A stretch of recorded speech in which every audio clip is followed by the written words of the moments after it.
Halo, perkenalkan, nama saya Ferdi Elijurtuan Sumarmare dari Fakultas Kesehatan Prodi Keperawatan S1 NPM 252201068. Di sini saya akan menjelaskan tentang sel eukariotik pada hewan.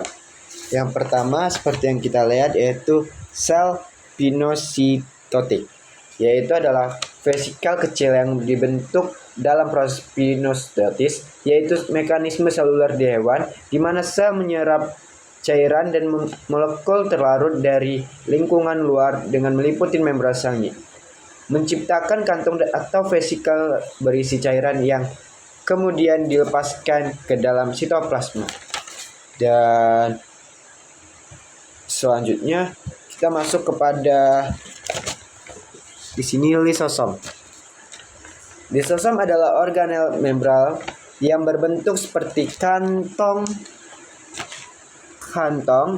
bulat dan mengandung enzim hidrolitik untuk mencerna zat-zat asing, organel sel yang rusak dan materi sisa.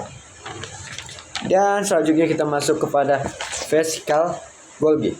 Vesikel Golgi seperti yang digambar, sebuah titik-titik ini adalah sebuah gelembung kecil terbungkus membran yang berasal dari badan Golgi dan berfungsi mengangkut molekul-molekul hasil proses Golgi seperti protein dan lipid ke berbagai tujuan di dalam atau di luar sel.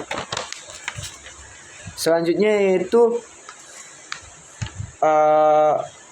retikulum endoplasma. Seperti yang dilihat di retikulum ini,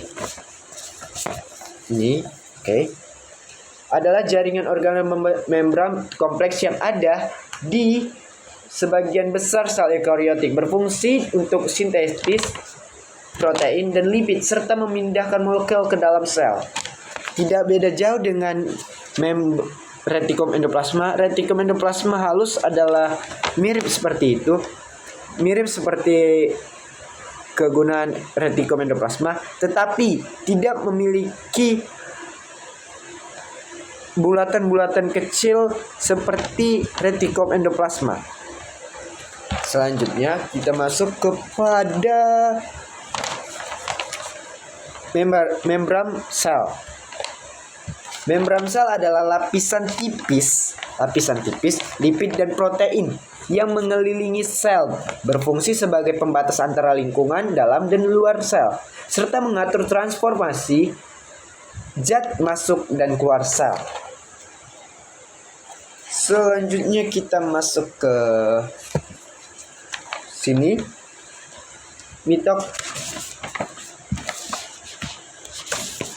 mitokondria.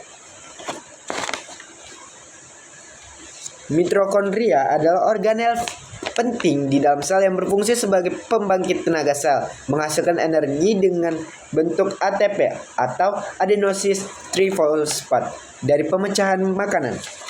Selanjutnya kita masuk ke dalam aparatus Golgi.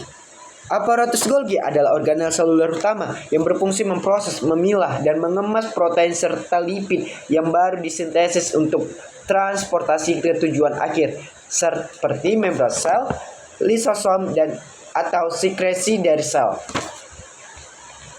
Selanjutnya dari gambar yang kita lihat, kita masuk kepada nukleolus.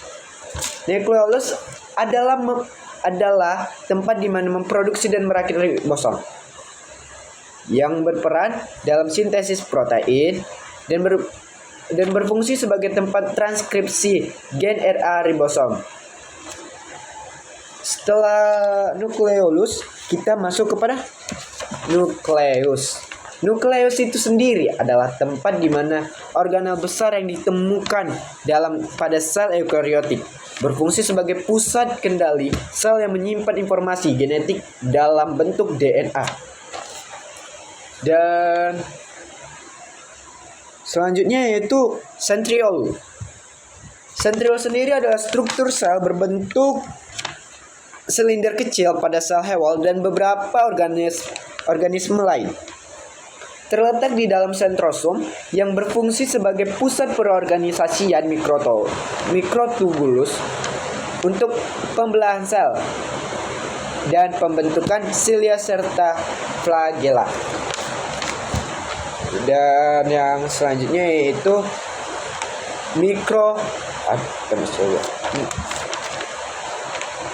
mikrotubulus. Mikrotubulus nih ya, yang garis-garis. Mikrotubulus sendiri adalah tabung berongga dalam sitoskeleton yang terbuat dari protein tubulum, berfungsi menjaga bentuk sel, memungkinkan pergerakan sel dan zat di dalamnya, serta membantu pemisahan kromosom selama pembelahan sel. Yang selanjutnya yaitu sitoplasma.